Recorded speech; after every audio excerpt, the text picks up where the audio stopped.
Welcome back to the David Pakman Show. Welcome to the bonus show. Good stuff today on the bonus show. Story here about Apple. The headline says, Apple to refund parents $32.5 million. And I'm thinking to myself, parents, well, Apple doesn't have any parent companies. And why would they refund their own parent company? What the hell's going on? And then I realized, parents of children whose children racked up perhaps the equivalent of $32.5 million in in-app purchases through Apple products. Now, I'm not talking about 5 kids running up that much money. This is many individual instances. But we talked about this a long time ago, that this was a problem for parents when their kids would get their hands on their phone or their iPad, and the parents would say, here, play this game. And all of a sudden, the kid buys $3,000 worth of gold coins to buy unicorns with, or whatever the hell is happening. So let's distinguish, just to be clear. We're not talking about app spending, right? And we're not talking about the cost to buy the apps, but we're saying once the app might be a free app or a paid app, right? Once you have the app, things you buy in the game, not the app itself, elements within the game, those are what is being paid for here. Right. In-app purchases. So when you buy the app, you have to put in your password or whatever, approve it. And then when you are approving a single in-app purchase, you enter your password, but then for another 15 minutes, you can purchase any number, literally, of in-app purchases without having to re-sign or re-approve those purchases. And the FTC's complaint alleges that Apple failed to inform parents that happened. And there were at least tens of thousands of complaints. So Apple this was just a settlement. Apple agreed to refund $32.5 million, which of course for Apple is just a drop in the bucket. But did you ever run into this? Because Lewis, as you've said many times, you used to be huge into games. Did you ever make purchases for stuff? I know you would talk about buying and selling characters to other people, but were you ever into the buying in-game stuff? No. I can think I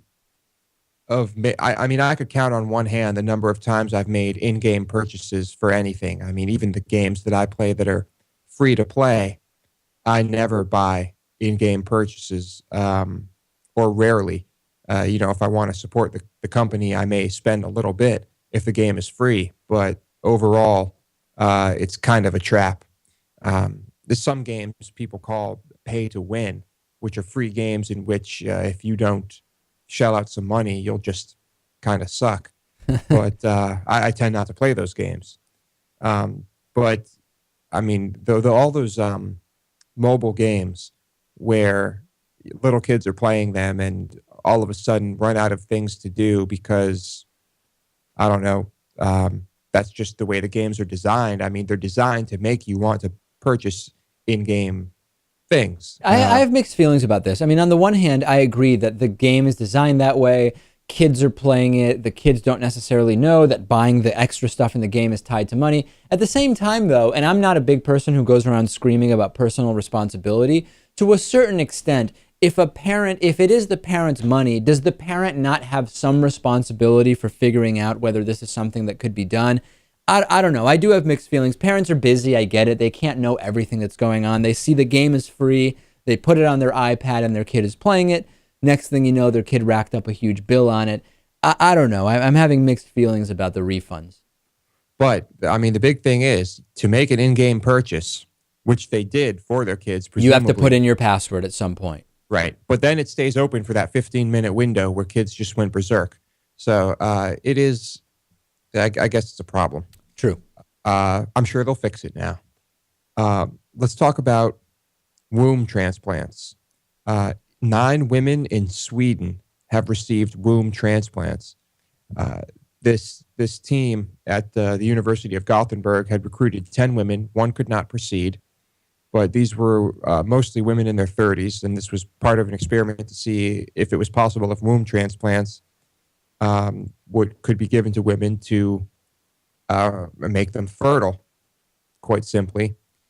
And we're going to wait to see about the results. But the weird thing about this story is it didn't really say where these wombs were coming from. I mean, am I to believe that these were off of cadavers? That wouldn't strike me as the first option, certainly. Now, Lewis, let's see if we can clarify here. When you say a womb transplant, what is actually being transplanted? All right, let's see. Some of these women were born without a uterus or had it removed because of cervical cancer. So I guess the uterus would be part of this. Exactly. That's what I was thinking. So then I wonder if this could be from someone who is alive but beyond childbearing age. It's an interesting question. When I looked at the article and one other, I also didn't see that explained. That it seems like a very simple fundamental question. Right. But I guess you're right. I mean, I guess if it is someone who is past the age where they can give birth, then that would be perfectly legitimate. You don't need it to survive, so it could be removed. You could donate it. You could donate your womb, I guess. But very curious to see what happens there. Lewis, do you think that as we go forward, there are all sorts of, well, I don't know if people can hear it, but there seems to be some kind of a very large first responder mobilization happening outside the studio right now. Yeah. Do you think that the future of solving the problem of women who want to conceive but are physically unable to, do you think medical science is going to go more into the direction of making it so that the women can conceive within their bodies, or that the focus will be on developing technology for expanding the technologies that already exist for the development of a child that really is that woman's, but it is developed outside of the female body? Yeah. That's a tough question, because there is something about that gestation period in a woman that probably should happen. I don't know. It seems like there might be some type of connection established there that is important. I completely agree with you, by the way. I think that it would be the preference if you talk to most mothers, if they said, would you feel exactly the same, putting aside the fact that, you know, if you accidentally have a kid, you probably love the kid no matter how it's born. But my point being that would you feel the same about the baby experiencing gestation inside of your body as outside of your body? I would assume the preference would be for inside the body. However, we know that there is probably a simpler path forward for gestation outside the body than there is for example, womb transplants, etc. I don't know. It's an interesting question. Right. One seems like it'd be probably a bit more expensive and certainly invasive and dangerous. Right. But I guess you have to have both, because there will probably always be those instances in which a woman is completely incapable of giving birth, regardless of the medical procedures that may be available to her. Here's a great story about North Korea.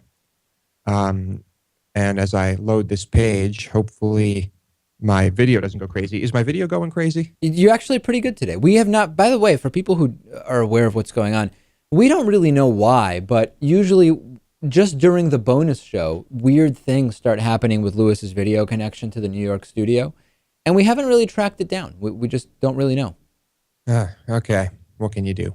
North Korea.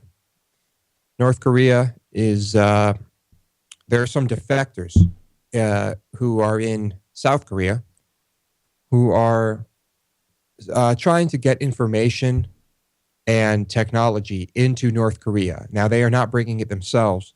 They are using balloons with packages attached, much like the Japanese sent those bombs over in balloons into our country during World War II. Yeah, this is the same type of thing. The balloons rise and drift toward the border, dividing North and South Korea. Each balloon carries a bundle containing DVDs, USB flash drives, transistor radios, and tens of thousands of leaflets printed with information about the world outside of North Korea. Once the balloons travel far enough north, a small timer will break open the sturdy plastic bags and shower the contents of the package over the countryside. The text printed on the leaflets is changed from launch to launch. The leaflets we are using today contain a cartoon depicting Kim Jong-un's execution of his uncle, as well as pro-democracy and human rights literature. Now, I'm just to be clear, Lewis, I'm way in favor of this because we need to enlighten the people of North Korea about basic information that is being, I would argue, criminally kept from them by the regime. But I don't know if you share this concern. My concern is that if you happen to be outside and this rains on you and you happen to just pick it up to look at it and you are seen by North Korean authorities, that you were put to death, even though it is through no fault of your own that you came across that leaflet or that cartoon or whatever. yeah, and you know what? Maybe not if you just pick it up, but if you bring it home and they find it in your house, yeah. Your They whole could put- family could be sent to camps. I mean, it would just be, Yeah. that's my concern. That is this, I agree with the idea, but are you going to lead people to their deaths by doing this? Right. That is a concern. But on the other hand, what alternatives are there? This could be the only way that these people ever get to lay their eyes on anything that isn't regime propaganda. But that being said, people are concerned that, well, there's almost no technology there. So they're saying, well, how can they use these DVDs or USB drives? I was going to ask, what good is a USB drive to just the average North Korean? Right. Probably pretty useless. And then there's the problem that they're so brainwashed and so many of them just love the dictator, love the regime, that they would just assume that the information in these leaflets is propaganda from somewhere else and not believe it. But in the comments, someone made the point that, well, if anyone knows how to inform North Koreans, it's a former North Korean. And it is those defectors who are trying to spread this information over there. So it's pretty interesting, but definitely dangerous, because I can certainly see families being sent to labor camps or put to death for just having these leaflets that drop. So we'll keep our eyes on it. North Korea, the fight for information and basic human rights continues. Hopefully nobody there experiences data rage, as Fox News psychiatrist Keith Abloh said yesterday was the reason for the texting murder in Florida. All of a sudden they get data, they'll get really fired up. That's it. I believe that currently North Korea is almost completely free of data rage because there is no data. Yeah. And there are no phones or computers or anything.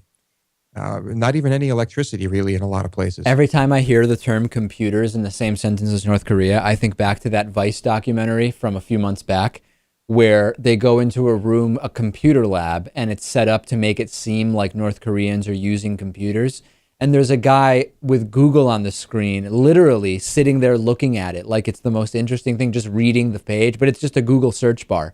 And that's it. And he's just staring at the thing. And that's the guy that specifically was planned for them to talk to. It's just an unbelievable moment. I encourage everybody to watch that. Yeah, crazy stuff. North Korea never ceases to amaze. And hopefully neither does the bonus show. Thank you for please watching. remember the Indiegogo campaign. We need your support. We really want to go to 5 days a week. We need your support to do it. Go to our website, davidpakman.com. The top of the page, there's a bright blue banner. It'll take you to Indiegogo. That's it, Lewis. Make the contributions, pick out your perks, and we will talk to you Monday instead of tomorrow because the Friday show doesn't exist yet. That's it. Thank you, David. We're getting the fuck out of here.